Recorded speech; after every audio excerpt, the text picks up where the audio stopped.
So hello students, आज की इस वीडियो में हम देखने वाले हैं कक्षा 7वीं का आपका जैसा कि वार्षिक परीक्षा का 12 मार्च को आपका विषय संस्कृत का एग्जाम होने वाला है। एंड इसके लिए हम आपका मॉडल पेपर लेकर के आए हैं जो कि आपकी वार्षिक एग्जाम के लिए बहुत ज़्यादा इंपॉर्टेंट है। एंड इसको आप कंप्लीट करते हैं तो कहीं ना कहीं आप अपने एग्जाम में एक अच्छा स्कोर अचीव कर पाएंगे, क्योंकि सबसे इंपॉर्टेंट बात ये हो जाती है कि अगर आप एग्जाम से पहले कोई मॉडल सेट कंप्लीट करते हैं जो कि आपके क्वेश्चन का है ना, कहीं कि इंपॉर्टेंट क्वेश्चन का एक भरा हुआ संग्रह होता है ना, तो ये अगर आप कंप्लीट करते हैं तो सबसे पहली बात हो जाती है कि आपको अपने क्वेश्चंस का जो कि आपके एग्जाम में आ रहे हैं, न्यू क्वेश्चंस कैसे बन रहे हैं उनका अंदाजा होता है एक तरीके से। एंड सबसे बड़ी बात कि आप पैटर्न को समझ पाते हैं कि एग्जाम का पैटर्न क्या रहने वाला है ना, तो वो सारी चीजें इस वीडियो में क्लियर तो रहेंगी। साथ ही हम एक एक क्वेश्चन को बिल्कुल आंसर के साथ अच्छी तरीके से आपको समझाते हुए चलेंगे, तो बिल्कुल से ध्यान से देखते रहना। एंड इस तरीके से आपकी एग्जाम का पैटर्न रहेगा। एंड आपको 2.5 घंटे यानी कि 2 घंटा 30 मिनट का आपको समय मिलेगा। एंड पूर्णांक यानी कि मैक्सिमम मार्क्स जो है आपके 60 रहेंगे, है ना। तो आपको अगर बहुत अच्छे मार्क्स अचीव कर रहे हैं तो इस वीडियो को कंप्लीटली वॉच कर लेना एंड एक एक क्वेश्चन को ध्यान से सुनते चलना। नेक्स्ट यहाँ पे हम देख लेते हैं, सबसे पहले आपका इंस्ट्रक्शन दिया जाता है जो कि निर्देश हम जिससे कह सकते हैं कि यह केवल अभ्यास हेतु नमूना प्रश्न पत्र है, जैसा कि मैंने कहा मॉडल पेपर, ठीक है। तो सबसे पहले आपके एमसीक्यू टाइप यानी कि बहुविकल्पीय प्रश्न आते हैं जो कि 1 से लेकर के 5 नंबर के प्रश्न तक रहेंगे। तो फर्स्ट नंबर प्रश्न दिया गया है, आम्रम शब्दस्य वर्ण विच्छेदः भवति। आम्रम शब्द का आपका वर्ण विच्छेद आपसे पूछा गया, मतलब इसको जितना भी आप तोड़ सकते हो ना वो आपको लिखना है। तो इसे कितना फैला करके लिखा जा सकता है, देखो आप अगर संस्कृत में आपने एग्जाम्पल देखे होंगे, कई सारे पढ़े भी होंगे। पहला ऑप्शन दिया गया है आ प्लस म्रा प्लस अम, मतलब आधा माँ दिया गया है। जो आम के माँ के बगल में जो ये थोड़ी सी हलंत है इसको आधा माँ पढ़ेंगे, ठीक है। नेक्स्ट आमरम दिया गया है, आमरम है ना, इसमें आ, तो इसको पूरा यहाँ पे प्रोनाउंसिएट किया गया है, मतलब इसे पूरा वर्ण विच्छेद इसका किया गया है। तो यही आपका 7 नंबर ऑप्शन आंसर है। नेक्स्ट नंबर कहता है कि के धावंती। अब भाई यहाँ पे आंसर बताने के लिए आपको अर्थ इसका पता होना चाहिए, नहीं तो आंसर नहीं होने वाला। इसका अर्थ होता है धावंती का कि दौड़ना, मतलब कौन दौड़ता है। अब इसमें से दौड़ता कौन भाई, मयूर यानी कि मोर दौड़ती है क्या? हाँ दौड़ती है, लेकिन विशेषकर किसकी बात करिए, अश्वा। ये अश्व का अर्थ क्या होता है, घोड़ा। तो घोड़े बिल्कुल दौड़ते हैं यार।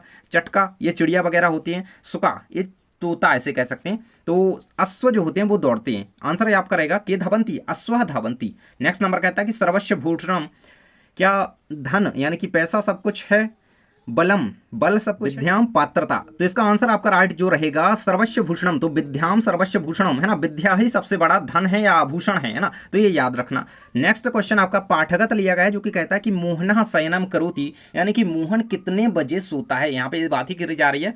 तो वो कहता है कि 10 बदने, नववादने, अष्टवादने, सप्तवादने, यानी कि 10 बजे, 9 बजे, 10 बजे या फिर 8 बजे, इस तरीके से कुछ कहा जा रहा है। तो इसका आंसर आपका रहेगा नववादने। जो मोहन है वो 9 बजे शयन करता है। नेक्स्ट नंबर क्वेश्चन कहता है कि हरिसिद्धि मंदिरम अस्ति, मतलब हरिसिद्धि जो मंदिर है वो कहाँ पर है, मंदसौर नगरे, उत्तर प्रदेश है, उज्जैन नगरे, नर्मदापुर नगरे। तो कहाँ पे भाई, हरसिद्धि मंदिर, हरसिद्धि माता का जो मंदिर है वो उज्जैन नगर में है। इस चीज को बिल्कुल से याद रखना।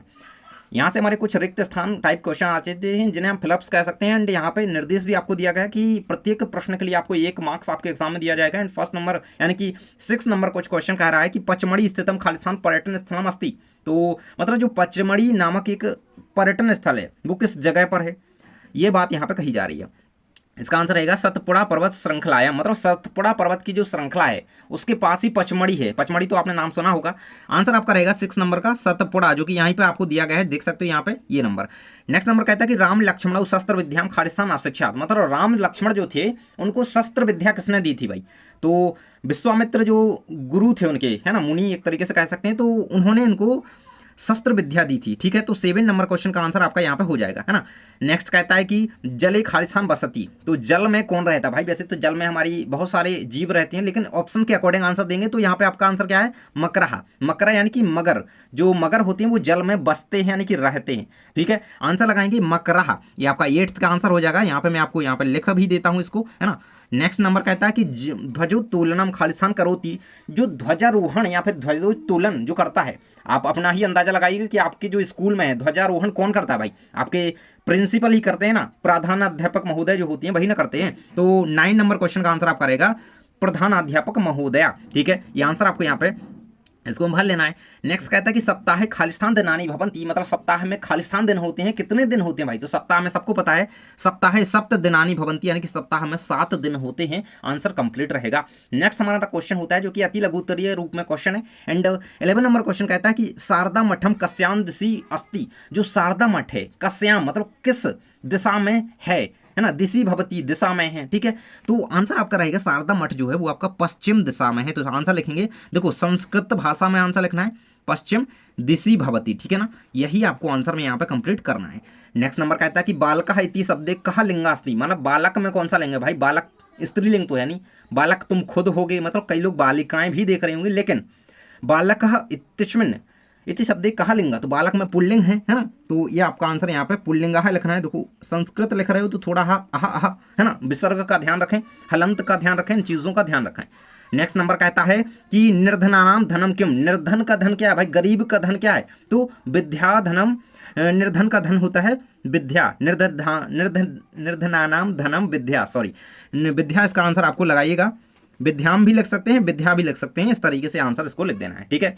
नेक्स्ट नंबर क्वेश्चन हमारा 11 नंबर के बाद यहाँ पे नेक्स्ट क्वेश्चन दिया गया है केन एकता बोध भवती, तो शरीरेण एकता बोध भवती, केन की जगह केवल शरीरेण लिखेंगे, बाकी का सारा सेंटेंस जो है आपको वही का वही यहाँ पे लपेट देना है। नेक्स्ट कहता है कि वृक्षा परोपकाराय कानि अक्षंति, तो इसका आंसर रहेगा वृक्षा, मतलब वृक्ष हमारे लिए परोपकार का ही काम करते हैं, वृक्ष खुद तो फल नहीं खाते, खुद वो छाया नहीं लेते, है ना, तो वो सारी चीजें वृक्षा परोपकाराय कानि अक्षंति, कई सारी चीजें लिख सकते हो अलग अलग, लेकिन हम फलानी लिख देते हैं यहाँ पे, यानी कि फल जो है हमें देते हैं, है ना, तो इसका आंसर आपको 15 का जो है फलानी इस तरीके से लिखना है, ये आपका रहेगा। नेक्स्ट कहता है कि अमित्रस्य किम न भवति, तो अमित्रस्य सुखम न भवति, ठीक है, सुखम ये आंसर में आपको लिखना है, ठीक है, ये आंसर में आपको लिखना है। 17 to 22 नंबर क्वेश्चन आपके लघु उत्तरीय टाइप क्वेश्चन रहेंगे।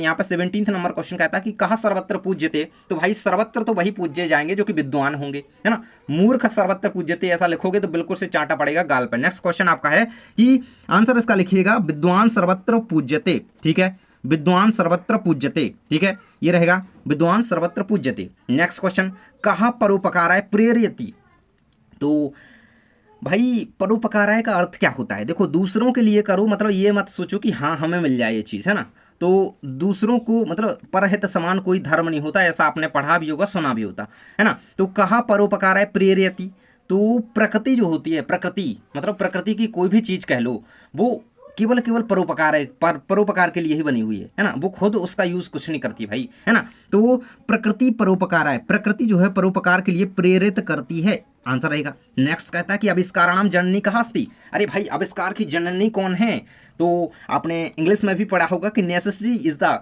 मदर ऑफ इन्वेंशन, यानी कि आवश्यकता ही आविष्कार की जननी है, आविष्काराणाम जननी कहाँ अस्ति, तो आंसर रहेगा आपके सामने आविष्कार की जननी जो है आवश्यकता है, तो संस्कृत में लिखेंगे कि आविष्काराणाम जननी आवश्यकता अस्ति, ठीक है, आवश्यकता आपको इसका आंसर लिखना है आवश्यकता, है ना, necessity is the mother of invention, यही आपका आंसर है। नेक्स्ट कहता है कि दीपावली समय वातावरण कथम भवति, भाई दीपावली के समय का वातावरण कैसा होता है, तो सब और खुशी खुशी होती है ना, तो संस्कृत में कैसे लिखा जाए भाई, है ना, अब हैप्पी माइंड नहीं लिखना है ना, दीपावली समय वातावरण कथम, भाई कुछ नहीं करना है, पूरा सेंटेंस वही लिखेंगे, बस कथम को यहाँ से आप डिलीट करेंगे एंड यहाँ पे पेस्ट करना है आपको क्या, सर्वत्र आनंद, हर और आनंद ही आनंद होता है, तो दीपावली समय सर्वत्र आनंदः भवति, ठीक है, सर्वत्र आनंदः, इस तरीके से आपको आंसर में इसका लिखना है भाई, ठीक है भाई। अगला क्वेश्चन कहता है कि कार्याणि केन न सिद्ध्यन्ते, तो ये तो आपने अच्छी तरीके से जो कहें कि श्लोक है एक टाइप का, इसको पढ़ा होगा, कार्याणि मनोरथे न सिद्ध्यन्ते, इस तरीके से कुछ है, तो केन की जगह केवल आपको मनोरथे लिखना है, ठीक है। संस्कृत से सरल कोई और सब्जेक्ट आप नहीं मान सकते, क्योंकि देखो इसमें ना अच्छा स्कोर किया जा सकता है, आसानी से किया जा सकता है, क्योंकि छोटे छोटे आंसर होते हैं।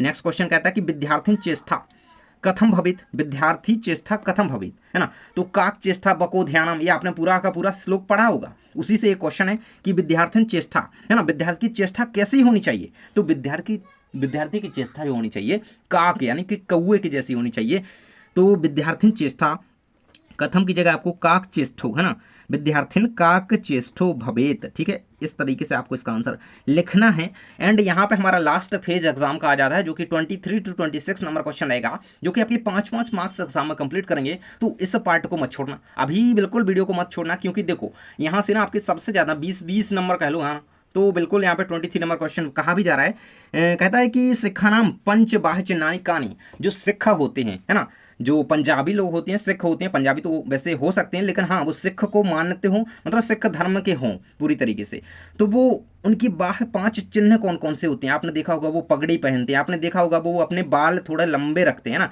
आपने देखा होगा वो करघा रखते हैं, कंघी रखते हैं, है ना। तो ये कुछ 5 उनके क्या कहलाते हैं? चिन्ह कहलाते हैं, बाह चिन्हानी, है ना। तो बालों को बाल तो नहीं लिखेंगे ना भाई, केस केस लिखेंगे। संस्कृत भाषा का यूज कर रहे हैं तो इसका आंसर आपको कैसे लिखना है? लिखेगा आंसर में कि सिखानाम पंचबाह चिन्हानी केस बंधनम कंकणिता अस्थपानम कंक धारणम कटिया वस्त्र धारणम सर्वदा खंग धारणम। ठीक है, तो ये सारे कुछ आंसर आपको लिखना होगा। इसके पंच यहाँ पे चिन्ह बताए गए हैं सिखों के। नेक्स्ट नंबर क्वेश्चन कहता है कि संधि विच्छेद करोति, आपको कुछ वर्ड्स दिए गए हैं, इनको आपको संधि विच्छेदन का करना है। तस्यादि निश्चय शिवराजोत्सव परमेश्वर ममाप्यस्ति, तो इनके आंसर आपके सामने मैं यहाँ पे दिखा देता हूँ। देखो तस्य आदि को किस तरीके से तोड़ेंगे? तस्य प्लस आदि, तो ये रहेगा 24 नंबर क्वेश्चन का आंसर। निह प्लस चय निश्चय, शिवराज प्लस उत्सव शिवराजोत्सव। ठीक है, ये रहेगा आपका 5th का। ये पूरे के पूरे लगभग कंप्लीट है। ठीक है भाई, नेक्स्ट नंबर क्वेश्चन आपका पूछा गया है प्रधानाचार्य से प्रति शिष्यस्य प्रार्थना पत्रम संस्कृत भाषायां लिखा था, यानी कि आपको एक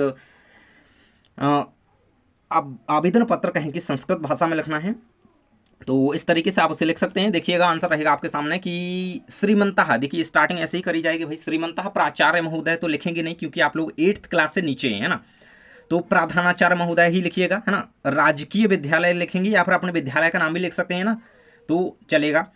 इंदौर नगरम मध्य प्रदेश, अब भाई इंदौर नगर ही लिखना जरूरी नहीं है, क्या पता आपका भोपाल नगरम हो, टीकमगढ़ मंडले हो, टीकमगढ़ नगरम, इस तरीके से लिख सकते हो, कोई दिक्कत नहीं है। कहता है कि आगे लिखना है आपको महोदय सादरम सविनयम निवेदनम यह अहम तीव्र ज्वरेण, मतलब आपको एक तरीके से छुट्टी के लिए प्रार्थना पत्र, भाई आपको बुखार उखार आ गया है तो छुट्टी उट्टी चाहिए, है ना, तो ये सारी चीज़ें लिख देना। नेक्स्ट और लास्ट नंबर क्वेश्चन आपका आ जाता है अधुलिखित वाक्य पंचवाक्य संस्कृति निबंधम लिखित। 5 नंबर में क्वेश्चन है भाई, का नंबर पर कहता है परोपकारा सॉरी। नेक्स्ट कहता है कि पुस्तकम पर निबंध भाई, धैनु पर निबंध भाई, महापुरुष आजाद चंद्रशेखर, इन पर निबंध लिखना भाई। मैं सब पे बता देता हूँ, जिसका भी याद हो जाए आसानी से कर लेना, बाकी ज़्यादा कुछ देखने की जरूरत नहीं है। आंसर आपके सामने रहेगा परोपकार का निबंध रहेगा, तो देख सकते हैं अन्यश्याम पुरुषाणाम उपकरणम परोपकारः कथ्यते। इस तरीके से कुछ 5 से 7 पॉइंट दिए गए हैं आपके सामने। एंड अगर आपको नेक्स्ट कोई और निबंध करना है तो देख सकते हो पुस्तकम का भी, है ना, पुस्तकानि महत्वम अतीव रोचन्ते, पुस्तकानि ज्ञानस्य भंडारम भवन्ति, इस तरीके से कुछ 5-6 लाइन आप याद कर सकते हो। नेक्स्ट धेनु, गाय का निबंध करना चाहते हो, धेनु अस्माकम माता अस्ति, तो बिल्कुल आपको रटाई होगा, तो बस इसको रिवाइज कर लेना, ये आपका आंसर याद रहेगा। नेक्स्ट अगर आप करना चाहो आजाद चंद्रशेखरस्य का निबंध, तो इस तरीके से कर सकते हो, उनके माता पिता का नाम आपको पता होना चाहिए। एंड एक तो यही बना देना कि आजाद चंद्रशेखरस्य महापुरुषः भवति, इस तरीके से कुछ एक वाक्य बना सकते हो। एंड जन्म के बारे में भी, है ना, तो 1906 में इनका जन्म हुआ था शायद। एंड झाबुआ, है ना, भाबरा ग्राम में, मध्य प्रदेश है, इस तरीके से कुछ लिखते हुए कंप्लीट कर देंगे। तो यहाँ पे हो जाते हैं आपके 1 to 26 नंबर क्वेश्चन तक कंप्लीट। एंड अगर आपने चैनल को सब्सक्राइब नहीं किया तो कर लीजिएगा। थैंक्स फॉर वॉचिंग, मिलते हैं नेक्स्ट वीडियो में।